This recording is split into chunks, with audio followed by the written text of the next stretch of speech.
अरे भाई। हाँ। अरे भाई, यहाँ पे कोई जैन स्थानक या जैन मंदिर भी है क्या? अरे मैं जनाब आ रहा कहाँ तारा वो है, मुझे बहुत काम है रे।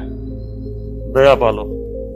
डर नहीं कहाँ कहाँ था जा तड़क तड़क दिमाग खराब करना।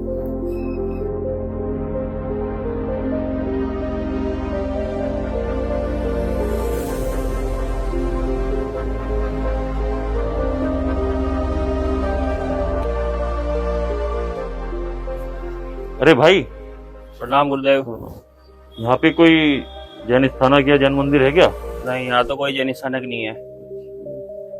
किसी जैन का घर हो? हाँ, यहाँ एक जैनी का घर है। आओ मैं आपको दिखा देता हूँ। चलो।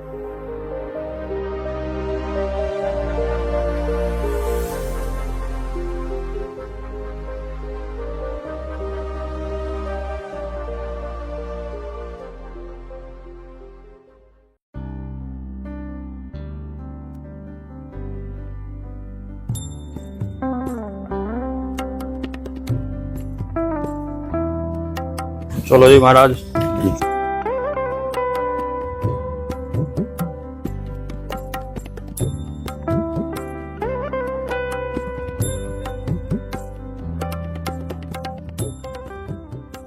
महाराज, ये सिद्धार्थ जैन का घर है। मैं चल रहा हूँ, मुझे आज्ञा दो। ठीक है, दया पालो भाई। अरे भाई, सिद्धार्थ जैन का घर यही है क्या? हाँ जी, घर तो यही है।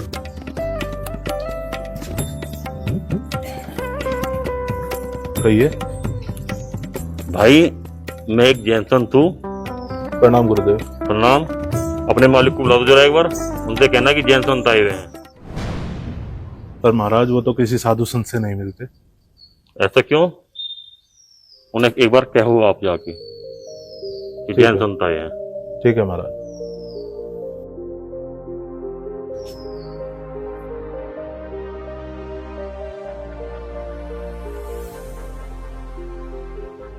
अरे यार, तू किन किन साधु के चक्कर में पड़ रहा, कहाँ छोड़ गया उस साधु को? अरे भाई, वो कोई साधारण साधु नहीं है, वो एक जैन साधु है और उनकी क्रिया बहुत कठिन है। फिर कहाँ छोड़ गया उस साधु को? मैंने सिद्धार्थ जैन के यहाँ पे छोड़ वो गया। सिद्धार्थ जैन हुआ?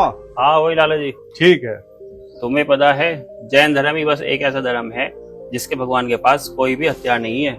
उनके पास सिर्फ एक ही हथियार है, अहिंसा परमो धर्म। क्या अहिंसा परमो धर्म? अरे यार, मुझसे तो बहुत बड़ी गलती हो गई। मैं तो उनसे जाके माफी मांगता हूँ। मेरे उच्च सडरी में बदमाशी की शौकीन, मक्खा थाम राख दे दू तन्ने सारी मैं स्कीम। मेरे उच्च सडरी में बदमाशी की शौकीन, मक्खा थाम राख दे दू तन्ने सारी मैं स्कीम। मैंने खोप करना से तेरे मेरे नाम का, चालू साथ जब देवे तू दुनाली हाथ में। मालिक, गेट पे कोई जैन संत आया है, आपसे मिलना चाह रहे हैं। ओ कन्ने चांदी की मंगा दी। अरे यार, ये कह दो मैं घर पे नहीं हूँ। और मैंने तुम्हें कितनी दफा कहा है, कोई भी साधु संत आए उसको बाहर की बाहर कुछ दे दागे चलता कर दे करो। पर मालिक, मैंने तो कह दिया उनको कि आप घर पे ही हो। जैन संत हैं, एक बार मिल लेते। अच्छा चल।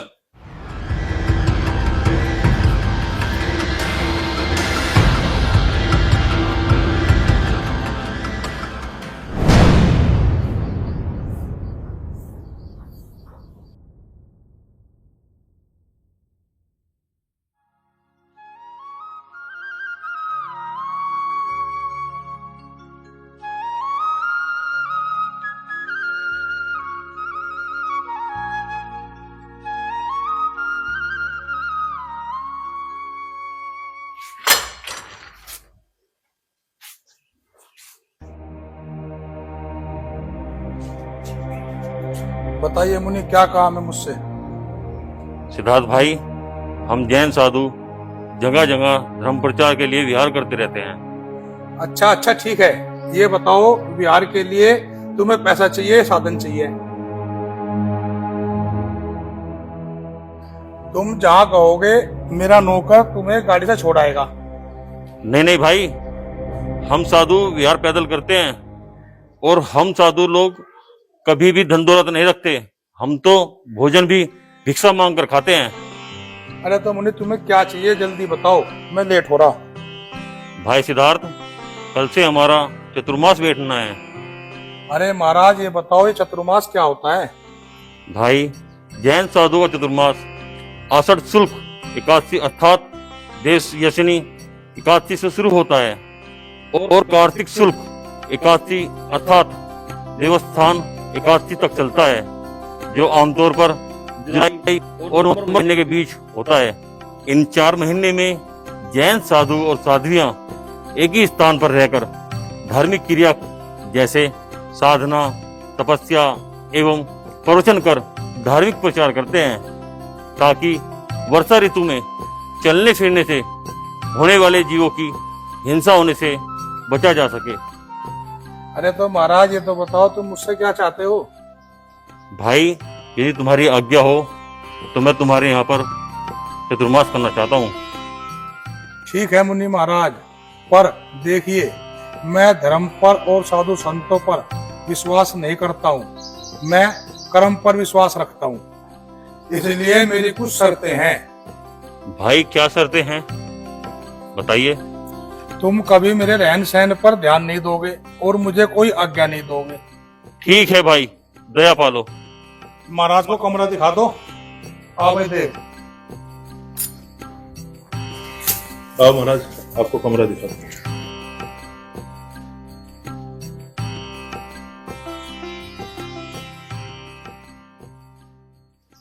पारस भाई, महाराज जी, मैं शर्मिंदा हूँ। उस टाइम में जो है थोड़ा जल्दी में था, मैं पहचान नहीं पाया। आप मुनि महाराज हो। दया पालो, दया पालो। चलो।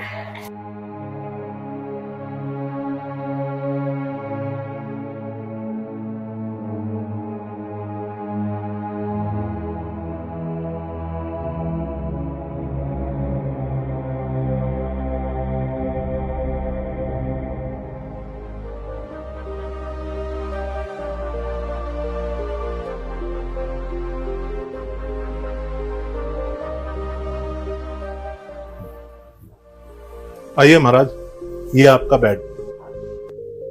भाई, हमें तो कोई साधारण सा कमरा दे दो, ये फैंसी कमरा तो हमारे लिए वर्जित है। चलिए तो महाराज, मैं आपको दूसरे मकान में लेके चलूँ।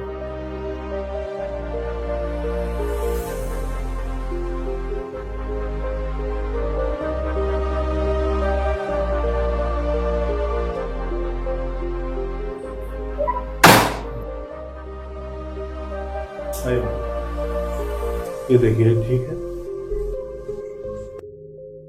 भाई, कमरा तो ठीक है, लेकिन ये गद्दा हटाना पड़ेगा। जी, अभी हटा देता हूँ।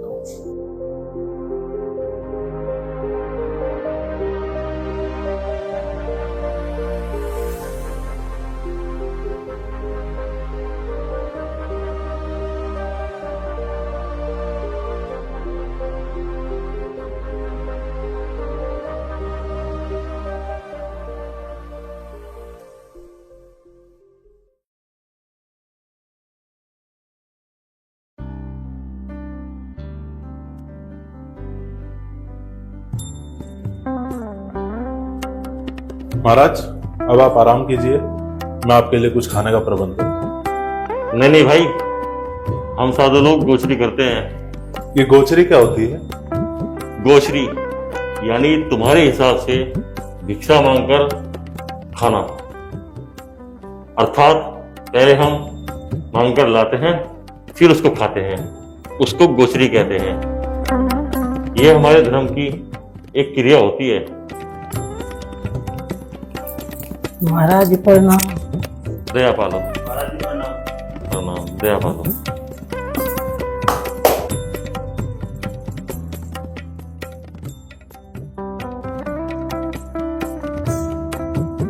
महाराज मेरे लिए क्या आदेश है? आपके लिए खाने में क्या बनवाऊं? बहन, साधु अपनी इच्छा से भोजन नहीं बताता। आपके यहाँ जो भी बना होता है उसी में अपनी क्रिया के अनुसार ले लेता है।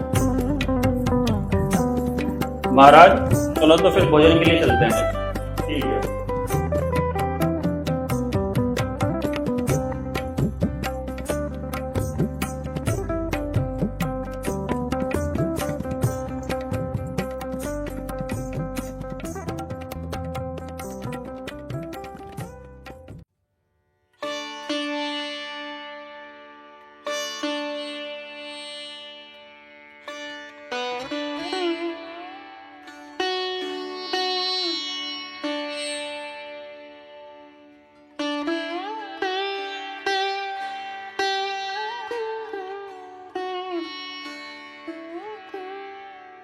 धन आदि आदि पूरी ले नहीं मैं आदि केवल आदि आधा कर दो। आदि।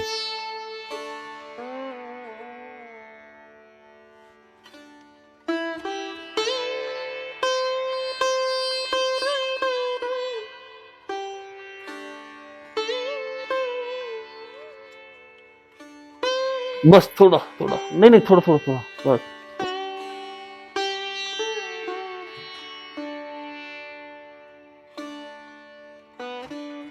चत्तारि मंगलम अरियंता मंगलम सिद्धा मंगलम साहु मंगलम केवी पनत्तो धम्मो मंगलम। चत्तारि लोत्मा अरियंता लोत्मा सिद्धा लोत्मा साहु लोत्मा केवी पनत्तो धम्मो लोत्मा। चत्तारि शरणो शरणो प्रजामि अरियंते शरणो प्रजामि सिद्धे शरणो प्रजामि साहु शरणो प्रजामि केवी पनत्तो धम्मो शरणो प्रजामि। अरियंतों का शरणा सिद्धों का शरणा साधुओं का शरणा केवली पर रूपी दया धर्म का शरणा। ये चार शरणा दो खरना और न शरणा कोय जो भावी परानी आदे अक्षर अमर पद होए।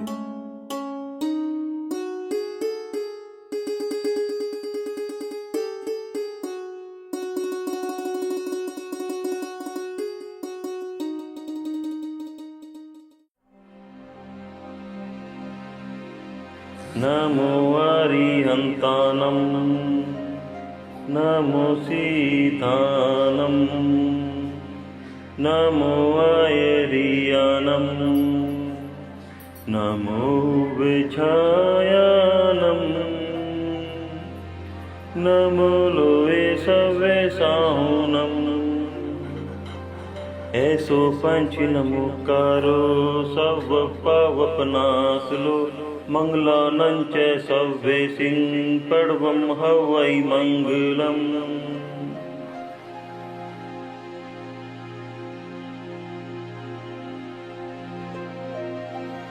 प्रणाम महाराज।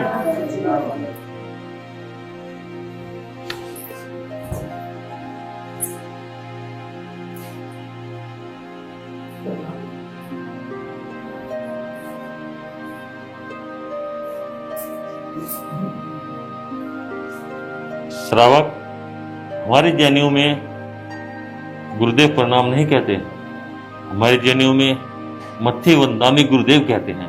ठीक है गुरुदेव। गुरुदेव मैंने सुना है आप भोजन में सब कुछ नहीं लेते, लेकिन आप मुझे अपनी इच्छा से ये तो बता सकते हो कि आप भोजन में क्या क्या नहीं लोगे। अभक्ष्य आहार नहीं लेते, जैसे मांसाहारी भोजन, मदिरा, जड़ वाली सब्जियां जैसे कि आलू, प्याज, लहसुन आदि, और शहद, मक्खन आदि, क्योंकि इनमें छोटे छोटे जीवों की होने की संभावनाएं अधिक होती है। गुरुजी हमारी जानकारी के लिए आप ये तो बता सकते हो कि आप खाने में क्या क्या ले सकते हो। बिना जड़ वाली सब्जियां, अनाज, दूध आदि। गुरुजी जैन धर्म में किन किन बातों का पालन करना महत्वपूर्ण होता है? जैन धर्म में संध्या काल से पहले भोजन करना, अहिंसा, करुणा और संयम का पालन करना महत्वपूर्ण होता है।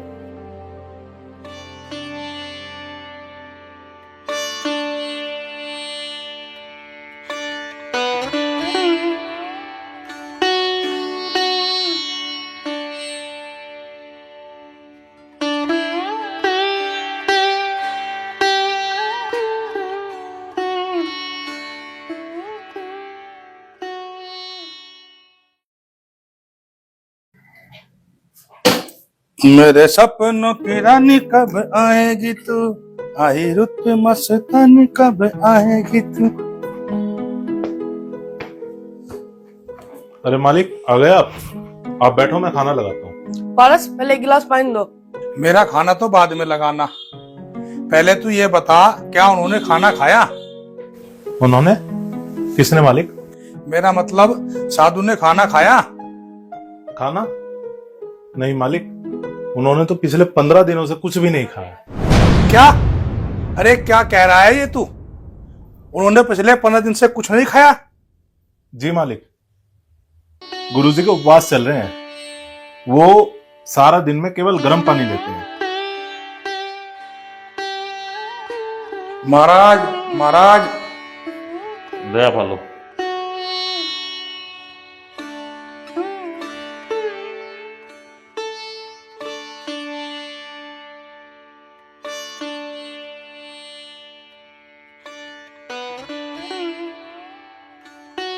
आपने 15 दिन से कुछ नहीं खाया, क्या बात है?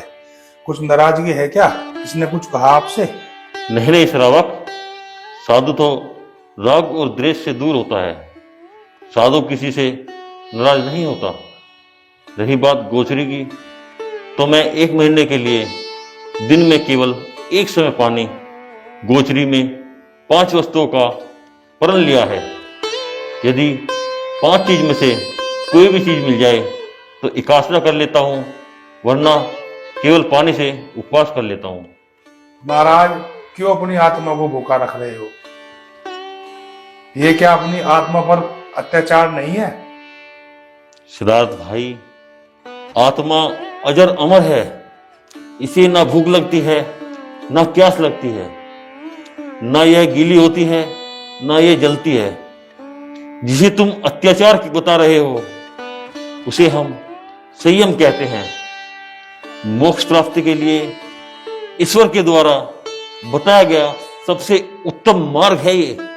संसार के सुखों को त्याग कर जो सुख आपने देखे ही नहीं, उनके लिए आप इतना कष्ट उठा रहे हो। इतनी कमाल की सोच है। संसार की सुख तो केवल एक भ्रम है, आप समझना नहीं चाहते, इसलिए ये सब बातें आपकी समझ से बाहर हैं। वरना मेरे पास आपके हर प्रश्न का उत्तर है। एक बार आप नियम लेकर देखें। ये मत सोचना कि मैं कभी कोई नियम लूंगा या कोई व्रत करूंगा। डॉक्टर कहते हैं हरी सब्जी खाने से स्वास्थ्य लाभ होता है, और आप कहते हैं हरी सब्जी खाओ मत। डॉक्टर कहता है मछली खाओ, आप कहते हैं मांस मत खाओ। आप कहते हैं उपवास करो, डॉक्टर कहता है खाली पेट मत रहो। ये सब बेकार की बातें हैं। अरे, आपको ये सब बातें बेकार की ही लगेगी, क्योंकि आपकी आंखों पर तो अज्ञानता का पर्दा है। आप समझना ही नहीं चाहते। आप वो करते हैं जो विज्ञान आपसे कहता है। यदि आपसे डॉक्टर कहे कि आपकी गैस बनती है, आलू मत खाइए, तो आप आलू नहीं खाएंगे। यदि डॉक्टर आपसे कहे मोटापा कम करने के लिए गर्म पानी पीजिए, तो आप पिएंगे। लेकिन यदि जीव हिंसा से बचने के लिए आपसे कोई कहे कि गर्म पानी करके पिए, तो आप नहीं पिएंगे। यदि डॉक्टर मॉर्निंग वॉक के लिए कहे तो आप करेंगे। लेकिन यदि नंगे पैर रहकर कहीं जाना हो तो आप नहीं जाएंगे। यदि डॉक्टर तुमसे कहे कि तंत्र क्रिया ठीक रखने के लिए एक दिन कुछ मत खाना, तो तुरंत मान जाओगे। लेकिन अपने आत्म कल्याण के लिए उपवास या एकासना नहीं करोगे। देखो सिद्धार्थ भाई, हमारे जो तीर्थंकरों ने किसी प्रयोगशाला में परीक्षण नहीं किया, बल्कि उन्होंने अपने ऊपर प्रयोग किए और अपनी केवल ज्ञानी नजरों से इस समाज को कुछ नया दिया है।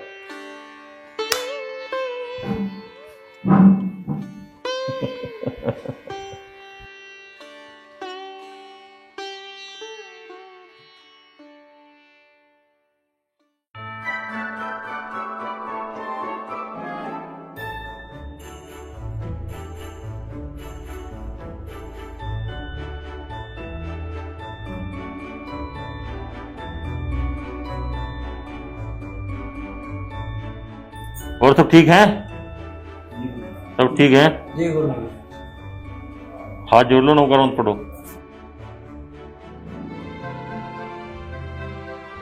नमो अरिहंतानम, नमो सीधानम, नमो आयरियानम, नमो विछायानम, नमो लोए सवे साहुनम, नमो अरिहंतानम, नमो सीधानम, नमो आयरियानम, नमो विछायानम, नमो लोए सवे साहुनम। जिसके पास सब कुछ हो, उससे ये दुनिया जलती है, और जिसके पास कुछ ना हो, उस पे ये दुनिया हंसती है। अरे, हमारे पास तो वो है जिसके लिए दुनिया तरसती है। वो क्या है महाराज? अहिंसा परमो धर्म, जैन धर्म। श्रावकों, आज हमारा केसलोच है। महाराज ये केसलोच क्या होता है? केसलोच अर्थात अपने बालों को अपने हाथों से या अपने किसी भाई के हाथों से उखाड़ने को केसलोच कहा जाता है। जैन मुनि शरीर की सुंदरता को नष्ट करने के एवं अहिंसा धर्म का पालन करने के लिए केसलोच करते हैं। वे बालों को उखाड़ते समय यह भावना रखते हैं कि इस कष्ट के साथ जो भी पाप कर्म निकल रहे हैं, इससे संयम की परीक्षा का पालन भी होता है। महाराज जी इससे तो बहुत दर्द होता होगा, और इससे करने से क्या मिलता है? केसलोच करने से स्वाधीनता एवं निर्दोषता गुण मिलता है तथा देह ममता नष्ट होती है।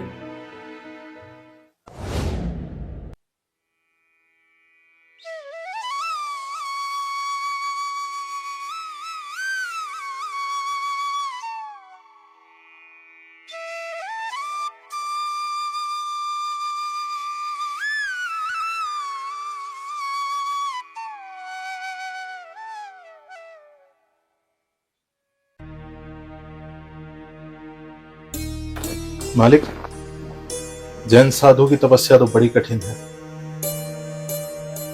महीनों तक केवल पानी पीकर जीवन यापन करना हर किसी के बस की बात है। यदि हमारे शरीर का कोई एक बाल भी खींचकर फाड़ ले तो कितना दर्द से तड़प जाते हैं। और जैन संत अपने सिर का एक एक बाल खींचकर उखाड़ते हैं। कितना कष्ट होता होगा, कितना कष्टकारी जीवन है जैन साधु।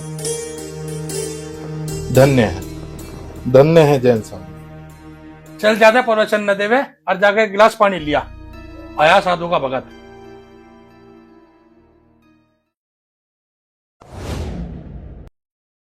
मथे वंदना में गुरु जी। दया पालो। अच्छा पारस, एक बात बताओ, जो तुम्हारे मालिक हैं सिद्धार्थ, क्या ये बचपन से ऐसे हैं? गुरुदेव, देखिए, आप हमारे मालिक की बात का बुरा मत मानना। वो दिल के बहुत अच्छे हैं। वैसे साधु संतों के प्रति और धर्म के प्रति इस सिद्धार्थ का व्यवहार इस तरह का क्यों है? महाराज, बचपन में ही मालिक के माँ बाप गुजर गए थे। उसके बाद शादी हुई। शादी के बाद 1 साल भी नहीं हुआ था, पिता बनने की खुशी मिलते ही मालकिन स्वर्ग से धार गई। तब से हमारे मालिक ऐसे ही कठोर है। भाई, ये सब पिछले जन्मों के कर्म हैं, वरना ईश्वर किसी के साथ भी नाइंसाफी नहीं करता। सब ईश्वर की संतान है और कोई भी अपनी संतान को दुखी नहीं देख सकता। कर्मों के बंधन से तो पशु पक्षी जीव जंतु और तो और भगवान भी नहीं बचे, हम तो फिर भी मनुष्य हैं।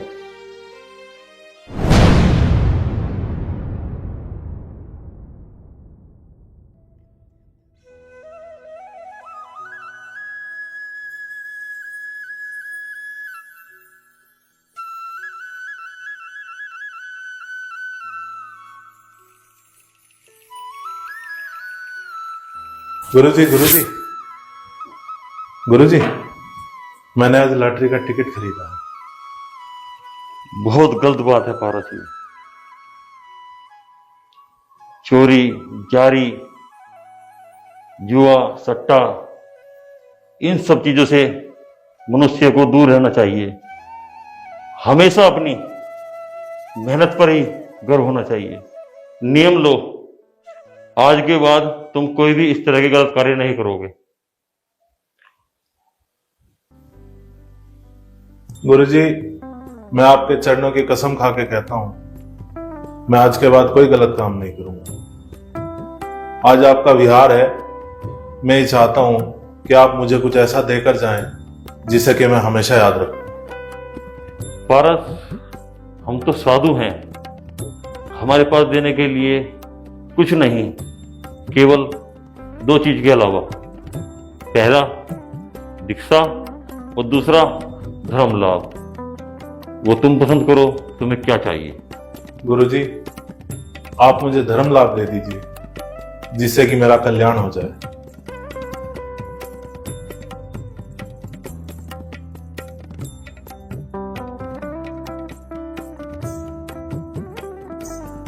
ठीक है।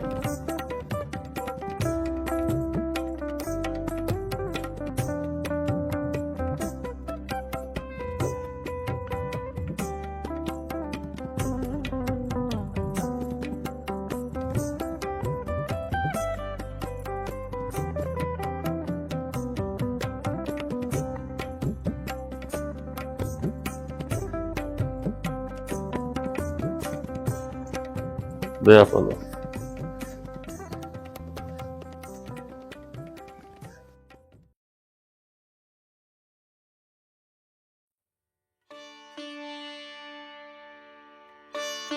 आपने हमें 4 महीने तक अपने यहाँ आसरा दिया, उसके लिए आपका बहुत बहुत धन्यवाद। और यदि इस बीच हमसे कोई गलती हुई हो तो हम क्षमा प्रार्थी हैं। हमें भी क्षमा करना महाराज, क्षमा करना महाराज। हमसे भी कोई गलती हुई हो उसकी क्षमा मांगते हैं। देखो सिद्धार्थ भाई, मैंने तुम्हें वादे के मुताबिक 4 महीने तक कोई उपदेश नहीं दिया, लेकिन मैं तुम्हें जाता जाता एक उपदेश देना चाहता हूँ। ठीक है महाराज। देखो भाई, वैसे तो हर नाम का कुछ ना कुछ अर्थ होता है, लेकिन तुम्हारा नाम हमारे 24वें तीर्थंकर के पिता के नाम पर है, सिद्धार्थ। जैन कुल लाखों में एक को मिलता है।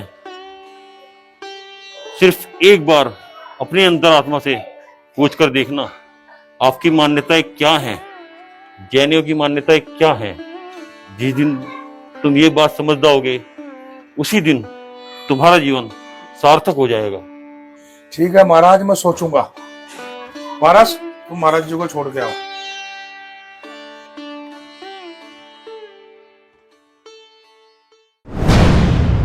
कजरा रे तेरे काले काले नैना।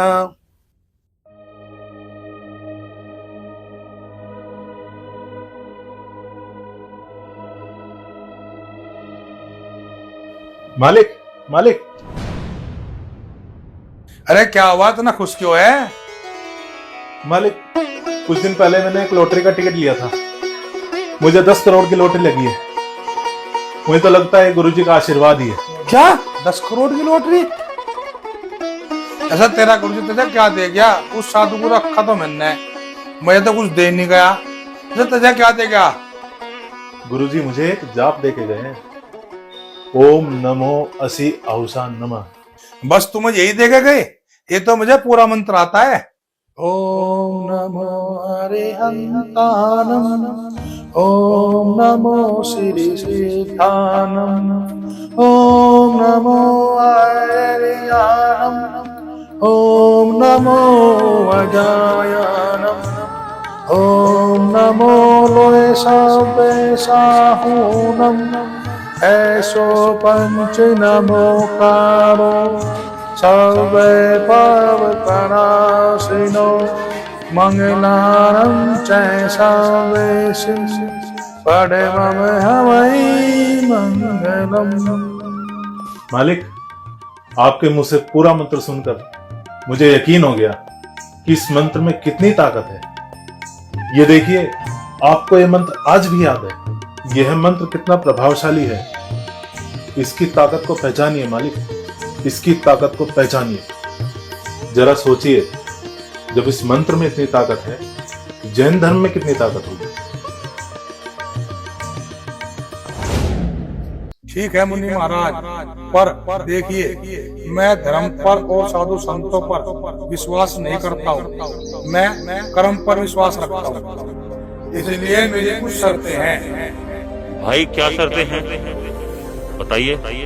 तुम कभी मेरे रहन सहन पर ध्यान नहीं दोगे और मुझे कोई आज्ञा नहीं दोगे। ठीक है भाई, दया पालो। मालिक, गुरुजी ने कहा था मेरे पास देने के लिए या तो दीक्षा है या धर्म लाभ। जब धर्म लाभ में इतनी ताकत है तो आप सोचिए दीक्षा में कितनी ताकत होगी। मैं अरिहंत भगवान को अपने दिल की गहराइयों से नमस्कार करता हूं। अब मैं अपने आत्म कल्याण के लिए दीक्षा लूंगा। ये लीजिए मालिक, 10 करोड़ का चेक आप ही रखिए। मैं चला अपने गुरुजी के पास। धन लाभ आपका और धर्म लाभ मेरा। जय श्री। तूने जो मुझे ज्ञान दिया है, मैं तेरा बहुत आभारी हूँ। इस दुनिया में तेरे सिवा मेरा भी कौन है। तुम अपने गुरु के पास जाकर दीक्षा लो और मैं तुम्हें अपना गुरु मानता हूँ। मैं भी दीक्षा लूंगा, पर उससे पहले मुझे एक जरूरी कार्य करना है। क्या है वह कार्य? मैं अपनी प्रॉपर्टी किसी भी ट्रस्ट के नाम नहीं करूंगा। एक समय की बात है, मैं अपने मित्र अनुज जैन के पास बैठा था, जिनका YouTube चैनल अनुज बागपत फिल्म्स के नाम से है। उन्होंने बातों ही बातों में एक बहुत अच्छी ज्ञान की बात बताई थी कि ट्रस्ट में दान करने से अच्छा भी एक और तरीका है। ट्रस्ट में दान करने से अच्छा तरीका?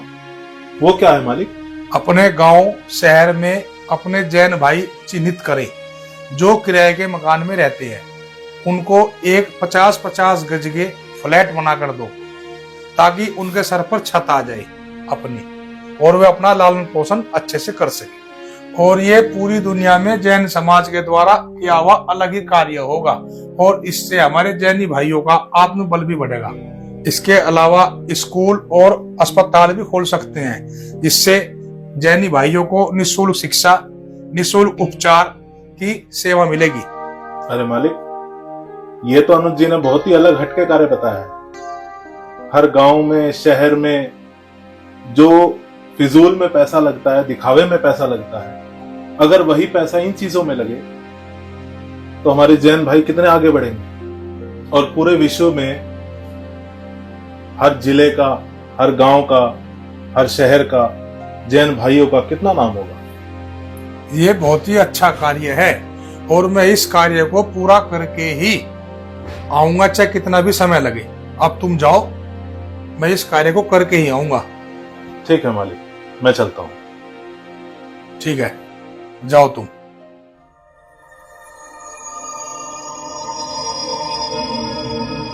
दोस्तों, सभी को सादर जय जिनेंद्र। दोस्तों, यह मूवी हमने साधु जीवन के त्याग को देखते हुए बनाई और उनके द्वारा बताए हुए मार्ग पर चलने के लिए बनाई है। हमें यदि कोई भी इस मूवी में कमी रह गई हो तो हम सभी को क्षमा करने की कृपा करें, और इस मूवी को ज्यादा से ज्यादा शेयर करें और कमेंट में बताएं यह मूवी आपको कैसी लगी, जिससे कि इसी तरह की मूवी हम आगे भी लेते आए। सभी को सादर जय हिंद।